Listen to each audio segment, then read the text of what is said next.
Anda kembali menyaksikan Nusantara Economic Updates bersama saya Ellen Gracia dalam segmen Business Bites.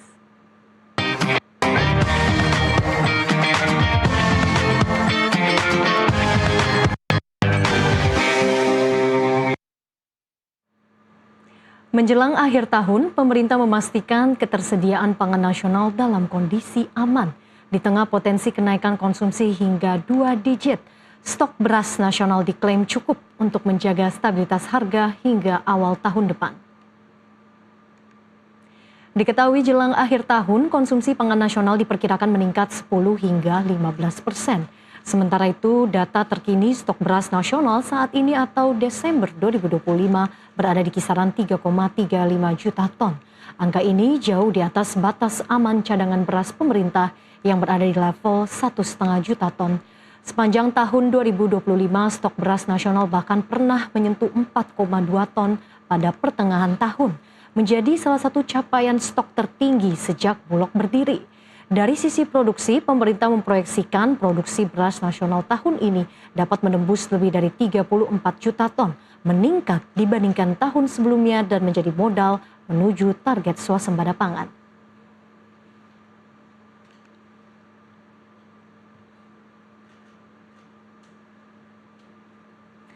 Lantas sejauh mana kesiapan Bulog dalam menjaga stok dan harga pangan nasional? Kita akan membahasnya bersama dengan Direktur Utama Perum Bulog, Ahmad Rizal Ramdhani.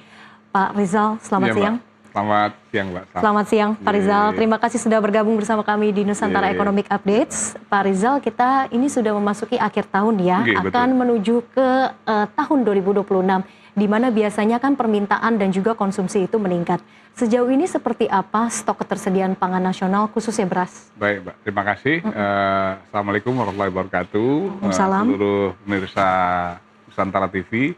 Kami juga terima kasih nih kami diundang ke Nusantara TV untuk memberikan edukasi atau penjelasan terkait dengan kondisi stok Bulog yang saat ini yang tertinggi sepanjang sejarah Indonesia merdeka.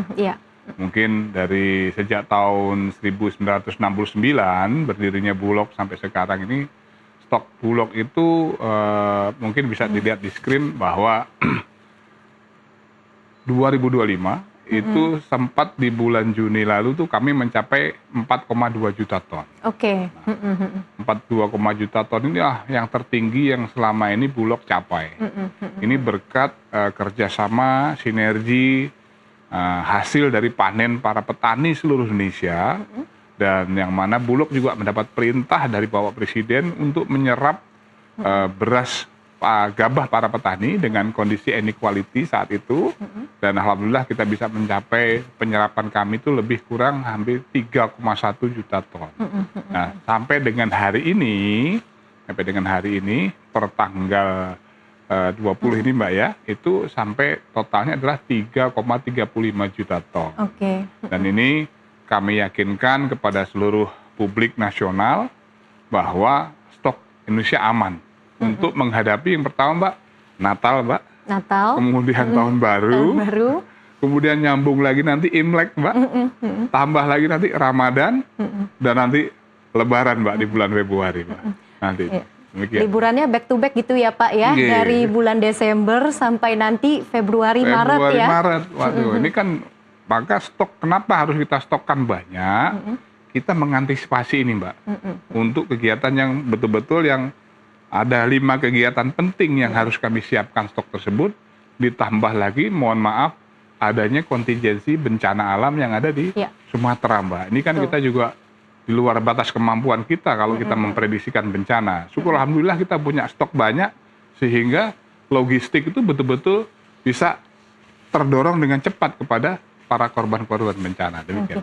Ada kinerja yang begitu impresif tadi ya, capaian rekor tertinggi yang bisa dicapai di tahun ini oleh Bulog. Ini luar biasa dan juga menggembirakan. Tapi tentunya kalau kita lihat dengan tadi adanya peningkatan produksi, apakah ini juga artinya stabilitas harga bisa terjaga hingga awal tahun? Betul Mbak. Kita sesuai dengan Bulog itu tugasnya pertama adalah menjamin keterjangkauan dan ketersediaan beras, kemudian keterjangkauan di seluruh Indonesia, termasuk stabilisasi harga. Nah, biasanya Bulog itu pada saat panen raya, Bulog tuh menyerap sebanyak-banyaknya. Panen raya tuh nanti di bulan Maret, April, bahkan sampai Mei, mungkin awal Mei itu masih panen. Nah itu kita serap banyak-banyak. Nah di bulan Januari, Februari kan musim tanam. Nah Bulog turunkan beras sebanyak-banyaknya, keluarkan untuk masyarakat dengan harga yang paling rendah. Dengan harapan konsumen bisa membeli dengan harga yang flat, demikian Mbak. Oke, berarti itu strateginya begitu Strateginya, ya, Mbak. Pak Rizal. Nah, kalau kita lihat view jangka panjangnya, ini kan pemerintah selalu menekankan swasembada pangan. Nah, di sini bagaimana Bulog berperan dalam mendukung target swasembada pangan ke depan? Betul, Mbak. Siap. Sesuai dengan asacita Bapak Presiden, yang mana Bapak Presiden menyampaikan dalam asacitanya beliau itu, yaitu kemandirian pangan. Nah, dengan kemandirian pangan ini otomatis kan kita harus swasembada pangan. Jangankan kita untuk mikir yang macam-macam, Mbak. Yang paling utama adalah pangan dulu. Perutnya terisi, baru masyarakatnya bisa mikir, Mbak.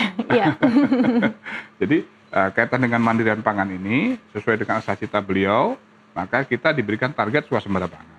Nah, kami bersinergi dengan Kementerian Pertanian dan seluruh stakeholder pemerintah. Tugasnya Bulog adalah menyerap gabah-gabah petani, mengolah menjadi beras, dan menyampaikan kepada para masyarakat yang membutuhkan.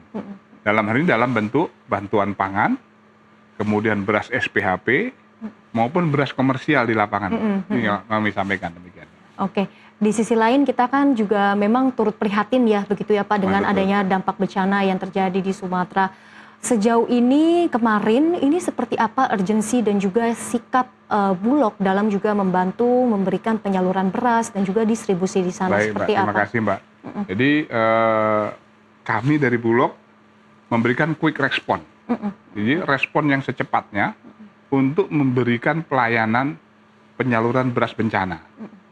Nah, jadi kemarin kebetulan stok kita di gudang itu luar biasa, Mbak. Hampir di gudang-gudang Bulog itu hampir 80-90%. Ada buffer stok begitu ya, Pak? Buffer stok luar biasa. Dan di masing-masing kabupaten kota itu ada gudang-gudang kami. Nanti bisa ditayangkan bahwa di tiap satu provinsi, tiap provinsi itu ada gudang-gudang kita. Contoh kayak di Aceh, itu ada 17 titik gudang di masing-masing kabupaten kota, itu ada. Kemudian di Sumatera Utara, kita ada sekitar 18 gudang, 18 titik di kabupaten kota, itu juga ada gudangnya. Terus kemudian di Padang atau di Sumatera Barat, itu ada 11 kabupaten kota, kami ada gudang-gudangnya juga. Nah, di tiap gudang, posisi gudang yang di Aceh sendiri ada 82.000 ton beras. Sedangkan di Sumatera Utara stok kami ada 25.000 ton beras. Dan khusus di Sumatera Barat ada 7.000 ton beras. Nah yang Sumatera Barat ini kami akan tebalkan lagi, sedang proses pengiriman ada 20.000 ton. Supaya kebutuhan-kebutuhan untuk masyarakat yang terdampak bencana bisa segera tersalurkan dengan cepat dan sesuai dengan kebutuhan mereka. Mungkin Pak Rizal bisa diceritakan kepada kami, dijelaskan kepada kami seperti apa proses penyaluran bantuan kepada warga-warga terdampak yang ada di sana. Ya Pak, baik.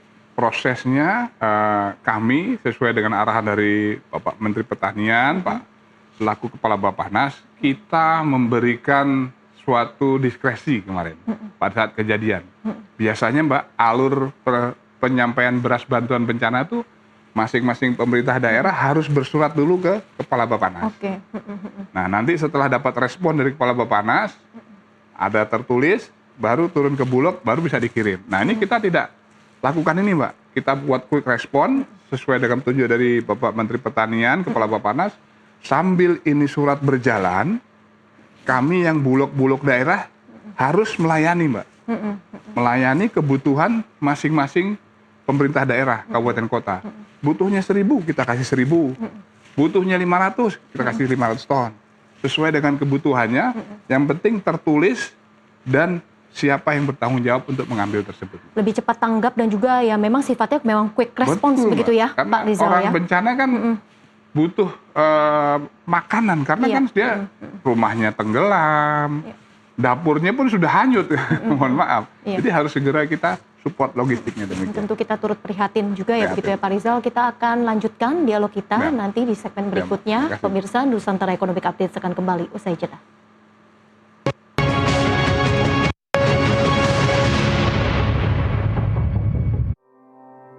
Dialog kami lanjutkan bersama dengan Dirut Perum Bulog Ahmad Rizal Ramdhani. Pak Rizal, kita lanjutkan kembali ini mengenai dengan koordinasi antara Bulog dengan pemerintah daerah. Selain pemerintah daerah, sebetulnya seperti apa sejauh ini selama ini koordinasinya kerjasama Bulog dengan kementerian lain di sini mungkin dari Kementerian Pertanian dan juga sektor swasta dalam menjaga ketersediaan pangan nasional? Baik Mbak, terima kasih. Untuk khusus bencana nih Mbak ya, kita baca ya. Selain bencana juga mungkin bisa dijelaskan. Kita segmen bencana dulu ya Mbak. Oke, baik. Nah, kalau bencana, kami di lapangan, kebetulan kami bersinergi di setiap pos terpadu Mbak.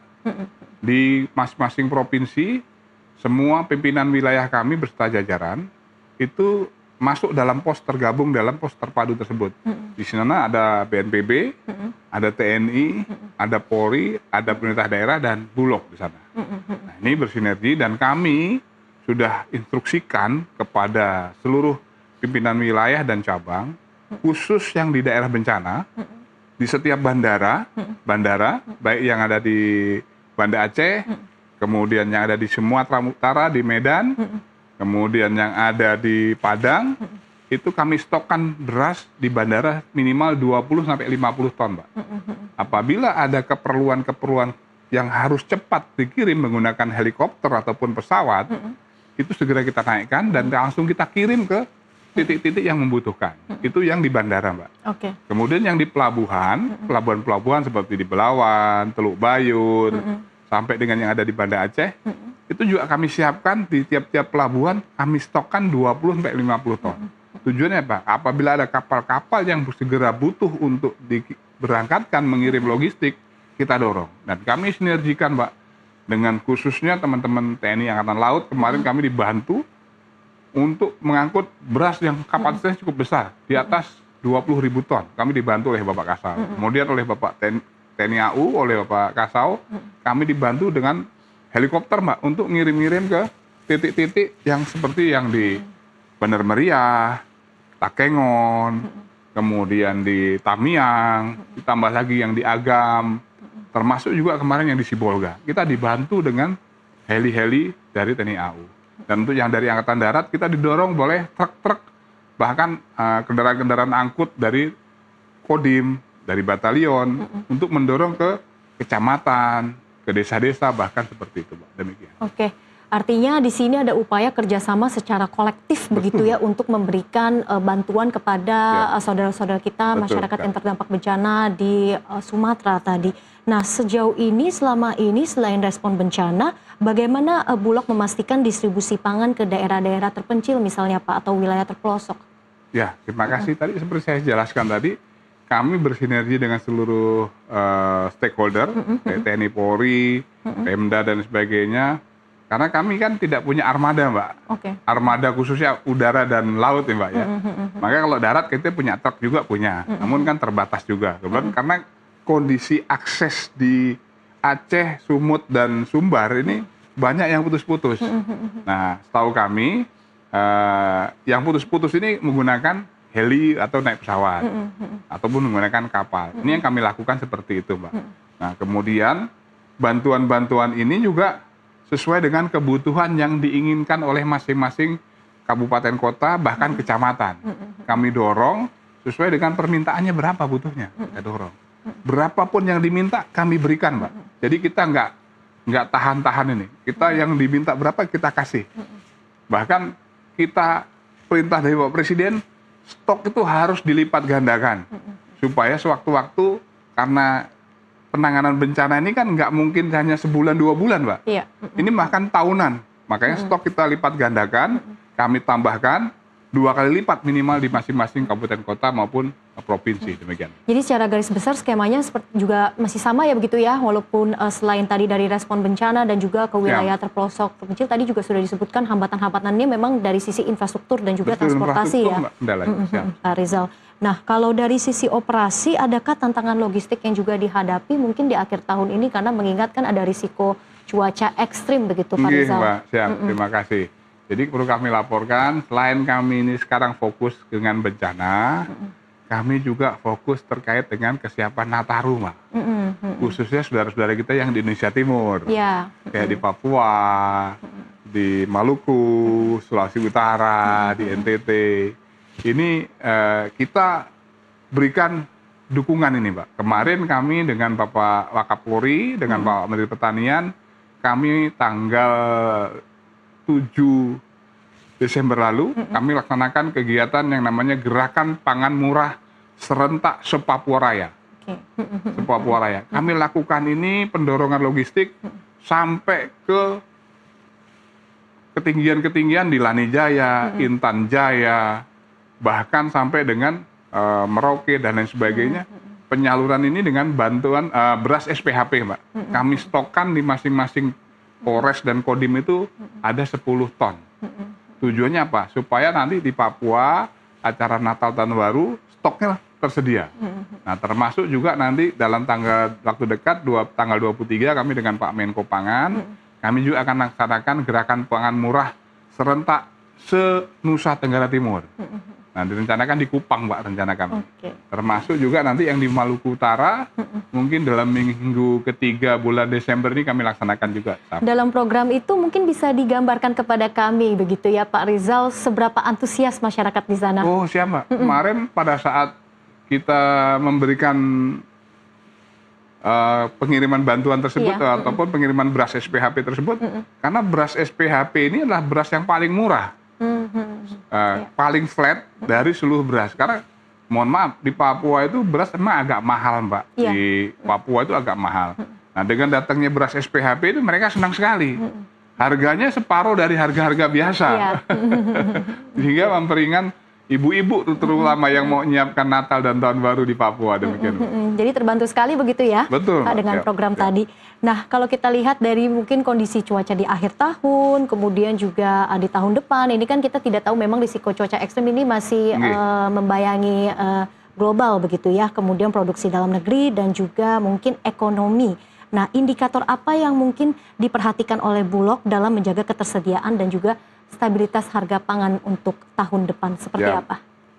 Kami khususnya yang di 3T, Mbak. Pulau terdepan, terluar, dan terpencil. Ini menjadi fokus kami.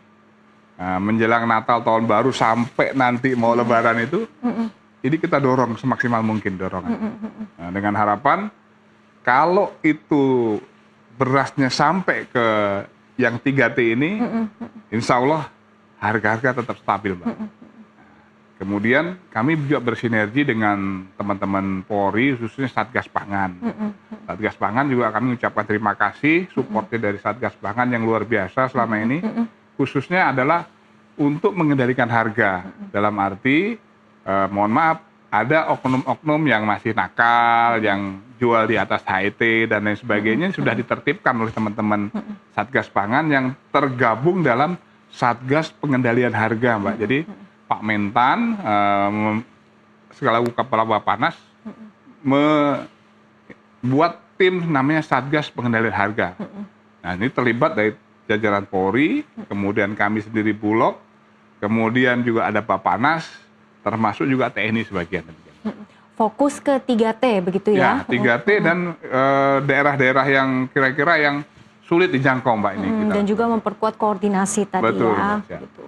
Nah, kemudian kalau kita berbicara tadi terkait dengan tantangan dari sisi logistik, kalau dari kendala-kendala lainnya yang juga jadi perhatian Bulog, mungkin di tahun depan itu seperti apa, Pak Reza? Baik, izin, Mbak. Kami sesuai dengan prediksi dari BMKG, kami kan mengacu dengan informasi dari BMKG dalam hal ini, termasuk juga dari informasi-informasi lain. Terkait cuaca ini kan memang di akhir-akhir Desember ini sampai nanti awal Januari masih musim penghujan. Maka kami instruksikan kepada jajaran, sepanjang itu masih diizinkan untuk mengirim logistik oleh sah bandar atau kepala pelabuhan, termasuk juga bandara, tetap kita kirim. Namun kalau memang tidak diizinkan karena cuaca yang tidak memungkinkan, kami juga tidak akan kirim karena juga kami memperhitungkan faktor keselamatan anggota kami, termasuk juga keselamatan material barang kami. Karena memang Indonesia ini kan cuacanya cukup ekstrim di akhir-akhir bulan Desember sampai Januari. Karena adanya siklon yang baru nih Mbak, yang saya dengar seperti itu. Bagaimana dengan optimalisasi penyerapan hasil panen dari petani-petani ini, seperti apa gambarannya Pak Rizal? Baik, terima kasih Mbak. Jadi sesuai dengan perintah dari Pak Presiden, sesuai Inpres di tahun 2025 yang lalu, Bulog itu diperintahkan menyerap 3 juta ton Mbak. 3 juta ton. Dan itu sudah kami laksanakan dan sudah tercapai 3 juta ton tersebut. Dengan capaian stok sampai dengan 4,2 juta ton tersebut. Nah, prediksi kami di tahun 2026 karena alhamdulillah nih Mbak, pupuk sekarang lebih murah, 15%, 15-20%. Nah ini dengan makin murahnya pupuk, otomatis semakin banyak orang yang akan menanam. Ditambah lagi luasan tanamnya jadi lebih luas, maka otomatis hasil panen pun akan lebih tinggi. Prediksi kami secara pribadi Bulog pasti nanti akan mendapat perintah lebih dari 3 juta ton serapannya nih Mbak. Targetnya ditingkatkan lagi ya? Ditingkatkan dari Pak Mentan pasti. Dan kami sudah siapkan, kami sudah antisipasi untuk menyiapkan gudang-gudang Bulog. Sesuai dengan perintah Bapak Presiden juga kami diperintahkan untuk membangun 100 gudang Mbak. Dan sudah dianggarkan oleh Bapak Presiden untuk pembangunan tersebut, sedang kami urus. Mudah-mudahan dalam waktu dekat segera selesai administrasinya dan di awal tahun 2026 kami bangun, sehingga nanti pada saat musim panen sudah bisa masuk beras-beras ataupun gabah yang sudah kami serap, kita jadikan beras masuk ke gudang. Artinya Bulog selalu siap begitu ya? Oh siap Pak. Pak Rizal, nah kalau melihat dari pengalaman pengelolaan pangan sepanjang tahun ini, khususnya beras, pelajaran paling penting apa yang Bulog dapatkan sejauh ini dalam menjaga ketersediaan pangan dan juga stabilitas harga?